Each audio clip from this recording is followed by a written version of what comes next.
हमारे आत्मी हर व्यक्ति के जीवन में एक समय ऐसा जरूर आता है जब वो अनेक विपत्तियों में फंस जाता है। ऐसे समय पर फिर उसे समझ में नहीं आता कि इससे किस प्रकार से छुटकारा पाया जाए, ऐसी विषम परिस्थितियों से कैसे निकला जाए। तो गायत्री के चमत्कार की श्रृंखला में आज हम आपको बताएंगे कि किन लोगों ने इन मुसीबतों से गायत्री मंत्र की साधना करके अपने जीवन में पुनः खुशियां प्राप्त की और अपने बड़े से बड़े संकटों से उन्होंने किस प्रकार से छुटकारा पाया। विपरीत परिस्थितियों का प्रवाह बड़ा प्रबल होता है। उसके थपेड़े में जो फंस गया वह विपत्ति की ओर बढ़ता ही चला जाता है। चाहे वह बीमारी हो, धन हानि हो, मृत्यु का भय हो, मुकदमा चल रहा हो, अनेक शत्रु आपके पीछे पड़ गए हों, उनसे आप परेशान हो रहे हों, रोजगार की तलाश कर रहे हैं, बेरोजगार घूम रहे हैं, घर में नित्य गृह कलेश होते रहता है, विवाह की बच्चों की समस्या का समाधान नहीं हो पाता है, कर्ज से लिप्त हो जाते हैं, चलता हुआ व्यापार बंद हो जाता है, यानी अनेक प्रकार की परेशानियां एक साथ आ जाती हैं। कहावत भी है कि जब विपत्ति आती है तो वो अकेले नहीं आती, अपने बच्चों के साथ में आती है। एक मुसीबत आने पर उसकी साथिन और भी कई कठिनाइयां उसी समय आ जाती हैं। चारों ओर से घिरा हुआ मनुष्य अपने को चक्रव्यूह में फंसा हुआ ऐसा अनुभव करता है। ऐसे विकट समय में जो लोग निराशा, चिंता, भय, निरुत्साह, घबराहट, किम कर्तव्य मूढ़ता में पड़कर हाथ पांव चलाना छोड़ देते हैं, रोने बिलखने लगते हैं और कई बार तो ऐसी स्थिति आती है कि कई लोग जो है आत्महत्या तक कर लेते हैं और कुछ लोग आत्महत्या करने का विचार तक बना लेते हैं। ऐसे लोग बहुत ज्यादा अधिक मात्रा में कष्ट पाते हैं। विपत्ति और विपरीत परिस्थितियों की धारा से छुटकारा पाने के लिए 4 चीजों की आवश्यकता पड़ती है। वो है धैर्य, यानी जब भी व्यक्ति के जीवन में इस प्रकार की विपत्ति आए तो उसको धैर्य रखना चाहिए। दूसरा है साहस, साहस से काम लेना चाहिए, अपने आत्मबल को मजबूत रखना चाहिए। तीसरा विवेक, विवेक से काम लेना चाहिए और सही दशा में प्रयत्न करने की आवश्यकता होती है। इस 4 कोने वाली नाव पर चढ़कर ही संकट की नदी को पार करना सुगम होता है। लेकिन यह कब संभव हो पाता है? जब व्यक्ति गायत्री की साधना करना प्रारंभ करता है। गायत्री की साधना इस विपरीत परिस्थितियों में इन 4 तत्वों को मनुष्य के अंतःकरण में विशेष रूप से प्रोत्साहित करती है, जिससे वह ऐसा कठिन मार्ग ढूंढने में सफल हो जाता है जो उसे विपत्ति से पार लगा देने में बहुत ही ज्यादा सहायक भूमिका निभाता है। विपत्तियों में फंसे हुए अनेकों व्यक्ति गायत्री की कृपा से किस प्रकार उतरे, किस प्रकार उन्होंने गायत्री साधना से अपने जीवन में आ रही विपत्तियों से छुटकारा पाया, उसके कुछ उदाहरण हम आपको बताने के लिए जा रहे हैं, जिससे आपको समझ में आएगा कि गायत्री की जो लोग साधना करते हैं, माँ उनके दुखों को किस प्रकार से दूर कर देती है। मुंबई की एक पंडित रामकरण शर्मा जी थे। जब वो गायत्री अनुष्ठान कर रहे थे, उन्हीं दिनों उनके माता पिता बहुत ज्यादा बीमार हो गए, अस्पताल में भर्ती हो गए। दवाइयों में अत्यधिक खर्च होने लगा, परंतु अनुष्ठान के प्रभाव से उनका बाल बांका नहीं हुआ और दोनों स्वस्थ होकर के घर आ गए। ये गायत्री का चमत्कार उनके जीवन में घटित हुआ। मुंबई के श्री मानिकचंद पाचोटिया एक बहुत बड़े व्यापारी थे। व्यापार में घाटा हुआ, जिसके कारण से वो कर्ज से लद गए, घाटा हो गया। कर्ज चुकाने की कोई भी व्यवस्था उनको नहीं दिखाई दे रही थी और जो कुछ बची खुची राशि थी वो लोभवश उन्होंने सट्टा और खेल लिया, उसमें उनके लिए बहुत ज़्यादा नुकसान हो गया।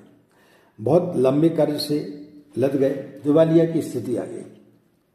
अपने आप को दिवालिया घोषित करने की उनकी इच्छा नहीं थी और अपनी पूरी प्रतिष्ठा को खो देने का उन्हें बहुत ज़्यादा डर था।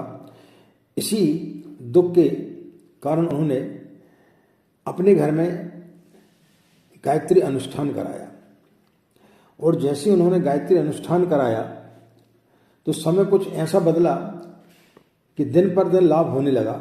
रुई और चांदी के व्यापार में उनको कई अच्छे मौके मिले जिससे उनका कर्ज चुक गया और जो उनका व्यापार खत्म हो गया था वह फिर से पटरी पर आ गया और व्यापार उनका चल निकला और सारी परिस्थितियों से वो मुक्ति पा गया। दिल्ली के एक प्रसिद्ध पहलवान हैं गोपाल बिश्नोई। वो जब भी कोई बड़ी कुश्ती खेलने के लिए जाते थे तो पहले अपने घर में गायत्री पुरस्चरण कराते थे।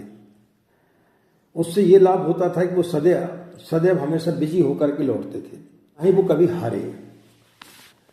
बांसवाड़ा के श्री सीताराम को क्षय रोग हो गया था। डॉक्टरों ने एक्सरे कराया और उन्होंने बताया कि आपके फेफड़े खराब हो गए हैं। दशा उनकी बहुत ही निराशाजनक थी। सैकड़ों रुपयों की वो दवाई खा चुके थे लेकिन कुछ भी उन्हें आराम नहीं हो रहा था।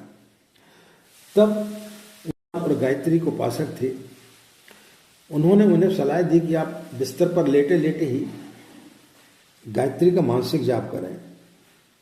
इससे निश्चित रूप से आपके स्वास्थ्य में लाभ होगा और आपको निश्चित रूप से फायदा होगा। उन्होंने अपनी चारपाई पर लेटे लेटे मानसिक रूप से गायत्री मंत्र का जाप करना प्रारंभ किया और उन्होंने संकल्प लिया माँ के समक्ष मन ही मन कि यदि मैं बच गया तो अपने शेष जीवन को देश हित में लगा दूंगा। माँ की कृपा से वो बच गए। धीरे धीरे उनके स्वास्थ्य में सुधार हो गया और फिर वो भले चंगे हो गए। तब से अब तक वे आदिवासियों, भीलों तथा पिछड़ी हुई जातियों के लोगों की सेवा में लगे हुए हैं। थार पारकर के लाला करण दास का लड़का बहुत ही दुबला पतला और कमजोर था। आए दिन हमेशा बीमार रहता था। उसकी आयु 19 वर्ष की थी लेकिन देखने में वो 13 वर्ष का मालूम होता था। उनके पिता बहुत ज़्यादा परेशान थे। तब पासी में एक गुरुकुल था, उस गुरुकुल में वो उन्हें ले गए और वहाँ जो महात्मा थे उन्होंने उनके लिए गायत्री उपासना की सलाह दी और उनके सानिध्य में रख करके उन्होंने लगभग उन्हें 1 साल तक गायत्री की साधना कराई। धीरे धीरे वो कसरत करने लगे। उनको जो भोजन हजम नहीं होता था वो भी हजम होने लगा। 2-3 वर्ष के पश्चात में उनके शरीर में आशातीत परिवर्तन आया। पहले से उनका शरीर और ज़्यादा सुदृढ़ हो गया और वो सब कामकाज बड़ी होशियारी के साथ संभालने लगे। इसी प्रकार चंदनपुरवा के सत्यनारायण जी एक अच्छे गायत्री उपासक हैं। उन्हें अकारण सताने वाले कुछ गुंडों पर ऐसा वज्रपात हुआ कि उनका एक भाई 24 घंटे के अंदर हैजे से मर गया और शेष भाइयों को पुलिस डकैती के अभियोग में पकड़ कर ले गई। जो 5 लोग उन्हें परेशान कर रहे थे उन सब पांचों लोगों में एक की मृत्यु हो गई और बाकी को जेल की हवा खाना पड़ी। तो इस प्रकार से ऐसे अनेकों प्रमाण मौजूद हैं जिनसे यह प्रकट होता है कि गायत्री माता का जो व्यक्ति आंचल श्रद्धा पूर्वक पकड़ लेता है वह मनुष्य कई प्रकार की विपत्तियों से सहजी छुटकारा पा लेता है। अनिवार्य कर्म, भोगों एवं कठोर प्रारब्ध में भी कई बार आश्चर्यजनक सुधार होते देखे गए हैं। जो व्यक्ति गायत्री की साधना करता है उसके अंदर ये 4 गुण विरासत में जाते हैं: धैर्य, साहस, विवेक और कठिनाइयों से लड़ने की क्षमता। तो जैसे व्यक्ति के अंदर ये 4 गुण आते हैं उसे पता नहीं चलता है कि उसकी विपत्तियों से छुटकारा उसे किस प्रकार से मिलता हुआ चला जा रहा है और उसका जो विपरीत समय रहता है वो कैसे निकल गया। बड़ी सहजता के साथ में वो अपने जीवन को इन विपत्तियों से छुटकारा पाने में सफल हो जाता है। तो मित्रों, ये अनेक गायत्री मंत्र के चमत्कार हैं। आप लोगों के जीवन में भी यदि किसी प्रकार के कोई चमत्कार घटित होते हैं या आपके जो परिचित हैं उन्हें यदि गायत्री उपासना से कुछ लाभ हुए हैं तो उनको वीडियो बना करके भेजें। हम अपने चैनल में अपने वीडियो के माध्यम से उसमें उन्हें समाहित करके समस्त दर्शकों के पास में उसको पहुंचाएंगे और सभी लोग गायत्री की साधना करें। निश्चित रूप से आपकी समस्त कठिनाइयों से आपको लाभ मिलेगा। आज की बात समाप्त। हमें आज्ञा दें। नमस्कार। ओम शांति।